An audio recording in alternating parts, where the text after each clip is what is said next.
گوجری زبان میں اپڈیٹ سنیے۔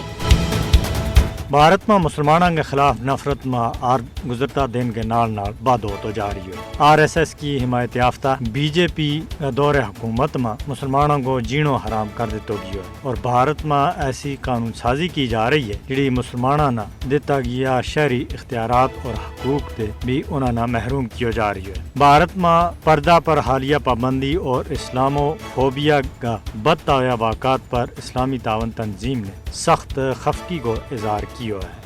سوشل میڈیا پر مسلم خواتین نہ پریشان کرنوں اور حجاب میں ملبوس مسلمان طالبات پر پابندی پر سخت خفگی کو اظہار کرتا ہے۔ OIC کو کہنا تھا کہ بھارتی مسلمانوں اور مساجد کے اوپر حملہ بھارت میں اسلامو فوبیا کا بدتا ہوا خطرناک رجحان کی نشاندہی کرے۔ OIC نے جدہ جاری اپنا ایک بیان میں کیا ہے کہ بھارت کی مختلف ریاستوں میں مسلم مخالف قانون سازی اور اسلام مخالف پروپیگنڈا غیر جمہوری اور غیر انسانی قرار دیتا ہے۔ تنظیم نے بھارت میں مسلمانوں کے خلاف تشدد کی کارروائیوں میں ملوث لوکانہ انصاف کا کٹیرا میں آنن کو مطالبہ بھی کیا ہے۔ OIC نے عالمی برادری خصوصاً اقوام متحدہ اور جنیوا میں قائم انسانی حقوق کونسل سے مطالبہ کیا ہے کہ وہ بھارتی ریاست کرناٹک میں طالبات کا نکاح پر پابندی، مسلم خواتین نہ سوشل میڈیا پر پریشان کیے جانوں اور مسلمانوں کی نسل کشی کا اعلانات کو سختی کے نام نوٹس لیں۔ بھارت میں مسلمان نسل کشی کا کرنا کے اوپر ہیں، جس کا بارہ میں بین الاقوامی انسانی حقوق تنظیم خاص طور پر جینوسائیڈ واچ نے خبردار بھی کیا ہے۔